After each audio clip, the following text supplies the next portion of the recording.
Folks, this is not investment advice, but it appears Enanta Pharmaceuticals, ticker ENTA, trades at a fraction of its tangible NPV excluding any consideration for their RSV treatment in development that just published very respectable phase 2 data last month, nor any consideration for the rest of Enanta's pipeline for that matter.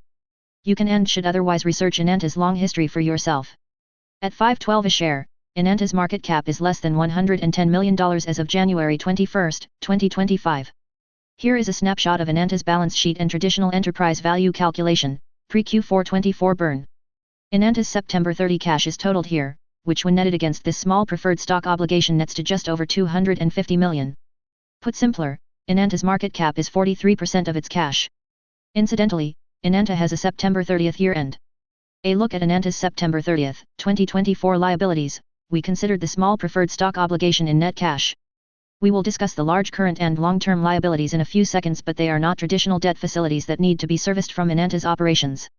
If Enanta could sublet its office leases, yes, that is a huge if, but if they could, Enanta's total traditional liabilities, shown here, would not total $22 million, that for that matter could be covered and then some by their apparent tax refund that we did not and will not consider in enterprise value nor NPV either. Okay, moving on, another potential liquid asset that should be considered in their NPV, Enanta is entitled a royalty on Mayvirot sales from AbbVie. Mayvirot was approved in August 2017 for hepatitis C. In April of 23, Enanta was able to sell a 54.5% share of their remaining Mayvirot royalties to OMERS for $200 million. Repayment is capped at 1.42x, at which time the royalties revert back to Enanta. This is an unaudited graph of Enanta's quarterly royalty income between Mayvirot's approval in 2017 to the quarter before OMERS made the $200 million investment. You see, Mayvirot quarterly royalties had already plunged from their peaks at launch at the time of OMERS investment. Hence, using the OMERS transaction as a basis, Enanta's remaining 45.5% share was worth just under $170 million at the time, as of April 2023. This is an unaudited graph of Enanta's quarterly royalty income since the last quarter before OMERS investment.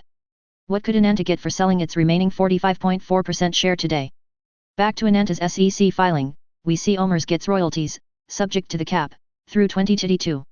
We can only speculate, but, since 7 quarters have passed, if we guessed Enanta could get about half, or say $80 million, would that be reasonable?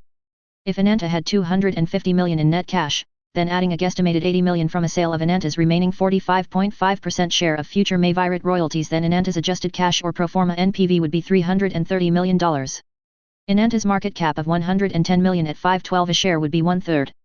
Incidentally, the large current and long-term liabilities on Enanta's balance sheet, not considered in Enanta's enterprise value calculation, reflects the obligation to forward the 54.5% of Mayvirot royalties to OMERS. It is not a traditional debt facility that has to be serviced from Enanta operations, which is why it is excluded from our enterprise value calculation. Be careful and, as always, verify anything we say for yourself. Otherwise, to wrap this up, as we said at the start, Enanta just reported very respectable phase 2 data on its RSV treatment in development, for those who opt not to get vaccinated. If Enanta does trade for 33% of its NPV, which could be wrong, but it at best trades for 43% of last quarter's net cash, then any value for their pipeline would be gravy. Just be careful, because for all we know Enanta burned $100 million in Q4. Otherwise, we genuinely struggle to understand this Enanta phenomenon. When does Enanta have an obligation to seek alternate strategies to maximize shareholder value trading for 1/3 of its NPV?